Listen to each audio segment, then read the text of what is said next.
परमात्मने नमः। हम आत्मा के सर्व समय विद्यमान होने का या अमर होने का वर्णन श्री कृष्ण के द्वारा समझेंगे, जिसको उन्होंने अर्जुन से कहा था, जिसे गीता का उपदेश कहा जाता है। भगवान एक सद्गुरु के रूप में रहते हैं और जो सांसारिक संघर्षों से निकलने की कोशिश करता है साधक उस ईश्वर पथ पर बढ़ने के लिए, वही यहाँ अर्जुन का प्रतीक है।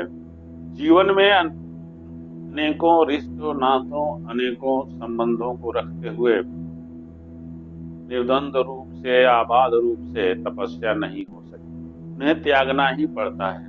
और यदि हम त्याग नहीं करते हैं तो एक समय आता है वे लोग हमें ही त्याग देते हैं। विषाद में जहाँ इस स्थिति में एक साधक पड़ा हुआ है कि हम ऐसे मोह माया का परित्याग करें और ऐसे हम किसी के मृत्यु का कारण बने। यह बात समझने की है, मारने का अर्थ होता है त्याग देना। शास्त्रों में ऋषियों मुनियों ने जब लक्ष्मण ने नियम भंग किया तो श्री राम के द्वारा त्याग देना ही मृत्युदंड के बराबर। अतः जो ईश्वर पथ पर चलने वाला हो से सारा संसार ही अपना होना चाहिए, अपना परिवार होना चाहिए। और जहाँ जन्म होता है वहाँ के रिश्ते नातों से दूर ही रहना चाहिए, क्योंकि ये हमारी साधना में बाधक होते हैं। और त्याग को लेकर के लोग भ्रम में पड़ जाते हैं। यहीं पर साधना करने वाले के सामने एक दुविधा खड़ी हो जाती है कि वह क्या करे। और इसी अवस्था में सद्गुरु के रूप में कृष्ण का ज्ञान यहाँ बताया गया है। ये अंदर के तरफ या अंदर का ज्ञान है, बाहर का ज्ञान नहीं है। इस अंदर के ज्ञान को रूपांतरण कर दिया गया है, जिसे बाह्य का ज्ञान समझ में आता है। लेकिन कई जगह भगवान श्री कृष्ण ने स्वयं ही कहा है कि मेरा ध्यान धर और युद्ध कर। ध्यान अंतःकरण में या हृदय में धारण किया जाता है, फिर आंख बंद करके कौन सा युद्ध होगा, यह समझने वाली बात। साधक यहाँ अपने आप को सोचता है कि मैं इन्हें कैसे त्याग करूं या इन्हें कैसे मारूं। यहाँ युद्ध क्षेत्र के बीच में और खड़ा है, विषाद हो जाता है कि जिनके साथ हमने रहकर सुख भोगने की आशा की थी, उन्हीं को मारना पड़ेगा हमें। तो इन सुख हम किसके साथ भोग करेंगे? ये तो हमारे स्वजन ही है। साधना के पथ में यही सबसे बड़ी समस्या होती है कि हमें जब यह समझ में आता है कि हमें सर्वस्व का त्याग करना पड़ेगा, तो वहां दुविधा खड़ी हो जाती है, शंका खड़ी हो जाती है। और फिर गुरु से यह प्रश्न होता है, क्या कोई इसका कोई शॉर्टकट रास्ता नहीं है? कोई इसका छोटा रास्ता बता दीजिए जिससे ये लोग भी बने रहें, हम भी बने रहें, और जो साधना से हमें कुछ मिलेगा उसको मिल बांट करके सुख से रहेंगे। भगवान ने कहा नहीं, ऐसा कोई साधन नहीं है। मैं आगे बढ़ने के लिए ये सब छोड़ना पड़ेगा, इन्हें त्याग करना पड़ेगा, इन्हें मानना पड़ेगा, क्योंकि तुम्हें आगे बढ़ना है। तुम्हें आगे बढ़ के ब्रह्मत्व प्राप्त करना है, तपस्या करना है। अभी तुम तीनों गुणों के बस में हो और अभी तुम वेद तक ही सीमित हो। त्रय गुण विषया वेदा निस्त्रय गुण भवा अर्जुन। तुम्हें तीनों गुणों से ऊपर उठना है, तीनों गुणों को अपने बस में करना है, क्योंकि वेद और शास्त्र जहां तक है वे तीनों गुणों तक ही लिपटे हुए हैं। तीनों गुणों का हाल जानते हैं, उसके ऊपर हाल नहीं जानते। इसलिए तुम्हें इन तीनों गुणों से ऊपर उठना पड़ेगा और मैं ब्रह्मणत्व प्राप्त करना पड़ेगा, अर्थात ईश्वर में लीन होना पड़ेगा। इस विषाद की अवस्था में भगवान ने उनसे कहा कि ये आत्मा किसी काल में भी न तो जन्म लेता है और न मरता ही है। यह अजन्मा, नित्य, सनातन और पुरातन है। शरीर के नष्ट होने पर भी यह नष्ट नहीं होता। जो इस आत्मा को मारने वाला समझता है तथा जो इसको मरा मानता है, वे दोनों ही नहीं जानते, क्योंकि यह आत्मा वास्तव में न तो किसी को मारता है और न किसी के द्वारा मारा जाता है। अनंत, एक रस, एक रूप, सत्य स्वरूप और आकाश से भी अत्यंत सूक्ष्म प्रभावशाली परम शुद्ध आत्मा का इससे किस तरह क्या नष्ट होता है, उसका किसी भी प्रकार से कभी विनाश नहीं होता। अतः जो ज्ञान स्वरूप अर्जुन, यहाँ ज्ञान स्वरूप अर्जुन बोले हैं, अर्थात वह ज्ञान का आकांक्षी है। और उन्हें संबोधित करते हुए कहते हैं कि यदि तुम आदि और मध्य से रहित अनंत में अव्यक्त अपने वास्तविक स्वरूप का अवलोकन करो, तुम अप्रमेय, दोष रहित चैतन्य स्वरूप अज, नित्य और विशुद्ध हो। लेकिन तुम्हें अपने स्वरूप को समझना पड़ेगा। भगवान आगे कहते हैं कि तुम स्वयं जरा मरण से रहित नित्य चिन्मय आत्मस्वरूप हो। तुम मारने वाले नहीं हो, अतः इस अभिमान रूप दोष का परित्याग कर दो। तुम्हारे अंदर जो यह अभिमान है, तुम मारने वाले हो, यह मिथ्या है। तुम किसी को मार ही नहीं सकते, तुम्हारी क्षमता ही इतनी नहीं है। क्योंकि जिस पुरुष के अंतःकरण में ऐसी भावना होती है कि मैं करता हूं, और ऐसा भाव नहीं है था जिसकी बुद्धि कहीं भी संसारिक पदार्थों में और कर्मों में लिप्त नहीं होती, वह पुरुष सब लोगों को मार कर भी वास्तव में न तो मारता है और न पाप से बंधता है। लोगों को मारना इस हिंसा के रूप में नहीं लिया गया है, उनका परित्याग करना। तो किसी के परित्याग करने में बंधन कहाँ और पाप कहाँ। इसलिए यह जो अयम यानी यह संसार, सोहम यानी वह मारने वाला, मैं अर्थात इदम यानी यह देह, और तन्मय यानी ये बंधुवाद मेरे हैं, इस तरह की अंतःकरण में उत्पन्न हुई वृत्ति का त्याग कर दो। क्योंकि इसी बुद्धि वृत्ति के कारण मैं पापों से युक्त हूँ, मैं विनाशशील हूँ, अनेक भ्रमों के अधीन होकर तुम चारों ओर सुख दुख से संतप्त हो रहे हो। तुम्हारे दुख का कारण यही है, तुम अपने आप को हर एक चीज का कर्ता समझ बैठते हो, और यही अहंकार तुम्हारे दुखों का कारण है। वास्तव में संपूर्ण कर्म अपनी आत्मा के अंशरूप गुणों के द्वारा ही क्रमशः किए जाते हैं। वो भी जिसका अंतःकरण अहंकार से मोहित हो रहा है, वह अज्ञानी ही ऐसा समझता है कि कर्ता मैं हूं। महात्मा पुरुष के अंतःकरण में मैं नाम की कोई वस्तु होती ही नहीं है। और कौन सा पदार्थ दुख देने वाला है, अर्थात आत्मा को कोई भी पदार्थ दुख नहीं पहुंचा सकता। बहुतों ने मिलकर एक साथ जिस कार्य का संपादन किया हो, उसमें यदि किसी एक को यह कहे कि मैंने ही यह किया है, ऐसा अभिमान जन्य दुख होता है, वह हंसी का पात्र है।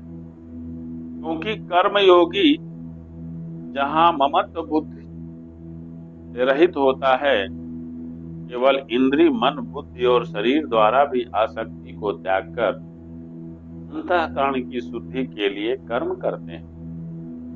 अतः जिनका शरीर अहंकार रूपी विषय से दुखी नहीं हुआ है, वह राग आदि रूपी रोग से मुक्त योगी कर्म करते हुए और न करते हुए भी कभी वह लिप्त नहीं होता है।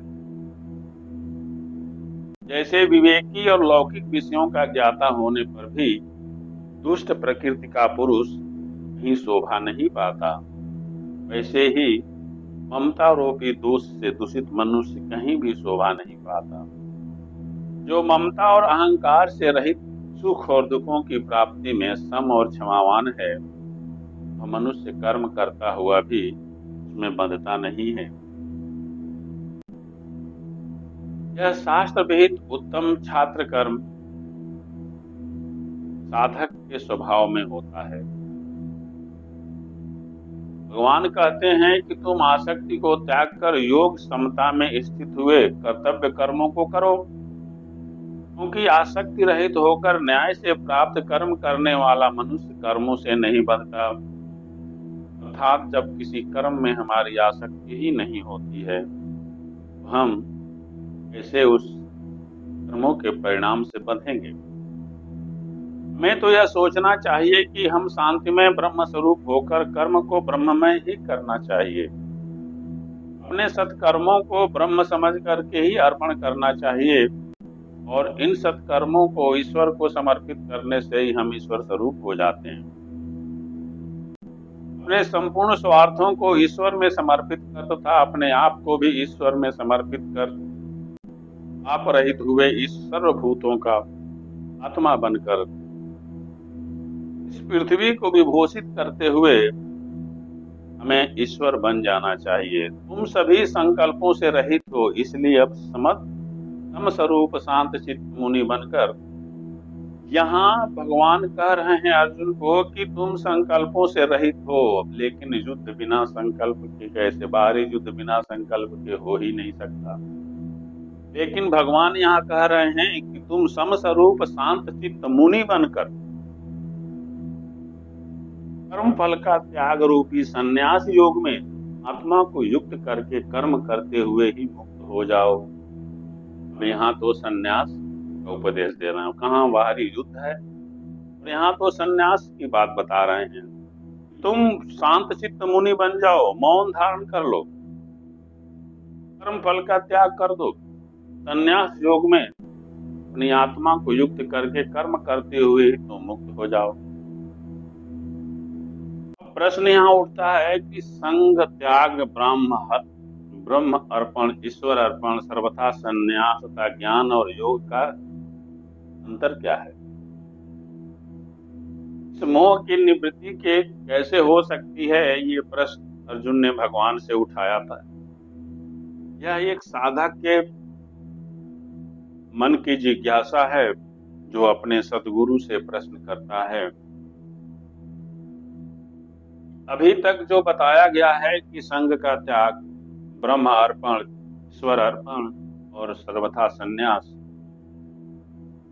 ज्ञान और योग, इनमें अंतर क्या है, और मोह की निवृत्ति के लिए हमें इस रास्ते का सहारा लेना चाहिए, समझाइए। यहाँ सोचने वाली बात है कि एक युद्ध के लिए तत्पर पुरुष है और उसे संन्यास योग की बात कही जा रही है, तो यह बाहर का युद्ध नहीं है, अंदर का युद्ध है।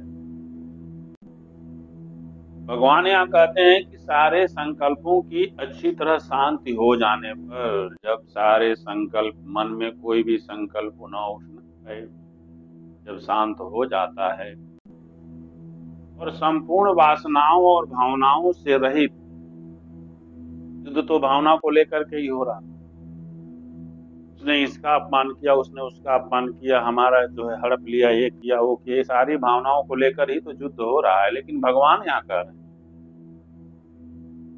कि सारी वासनाओं और भावनाओं को त्यागना है, और जो विशुद्ध केवल चेतन तत्व है वही ईश्वर है, परमात्मा है। संसार के द्वारा या संस्कार के द्वारा पवित्र बुद्धि वाले पुरुषों ने उस परमात्मा की प्राप्ति के साधन को ही ज्ञान कहा है। ज्ञान यहाँ क्या है कि ईश्वर प्राप्ति के लिए जो भी सहारा है, जो भी साधन है, वही ज्ञान है और उसी को हम योग भी कहते हैं। तथा संपूर्ण संसार ईश्वर ही है और मैं भी ईश्वर ही हूँ। इस प्रकार अपने आप को ईश्वर में अर्पण कर देने को ब्रह्म अर्पण कहा है तथा संपूर्ण कर्म फल के त्याग को ज्ञानियों ने संन्यास कहा है। उसका अंतर समझा रहे हैं कि इन सब में जो तुमने अंतर पूछा था उसका अंतर यही है, जब सारे संकल्प, वासनाएं और भावनाएं समाप्त हो जाती हैं तो केवल वही विशुद्ध चेतन तत्व है, वही परमात्मा है। तथा संस्कार द्वारा पवित्र बुद्धि वाले पुरुषों ने उस ईश्वर को प्राप्त करने के लिए जिस मार्ग का सहारा लिया है, जिस बात का सहारा लिया है, वही ज्ञान है और उसी को योग भी कहा जाता है। और ब्रह्म अर्पण क्या है कि सारा संसार ब्रह्ममय है, मैं भी ब्रह्म हूँ। इस प्रकार अपने आप को ब्रह्म में ही अर्पण कर देना ही ब्रह्म अर्पण कहा जाता है। तथा संपूर्ण कर्म फलों के त्याग को ज्ञानियों ने संन्यास कहा है, जहाँ सारे कर्म के फल को त्याग कर दिया जाएगा। अनायास या बरबस कोई भी कर्म मिले उसे करना चाहिए और उसके फल की इच्छा नहीं करनी चाहिए। वही यहाँ उन्होंने कहा है, जो सारे कर्मों के फल को त्याग देने वाला है वही सन्यासी है। संकल्प समूहों का जो त्याग है वही आसक्ति का अभाव कहा गया है और आसक्ति के अभाव का नाम ही संग त्याग है।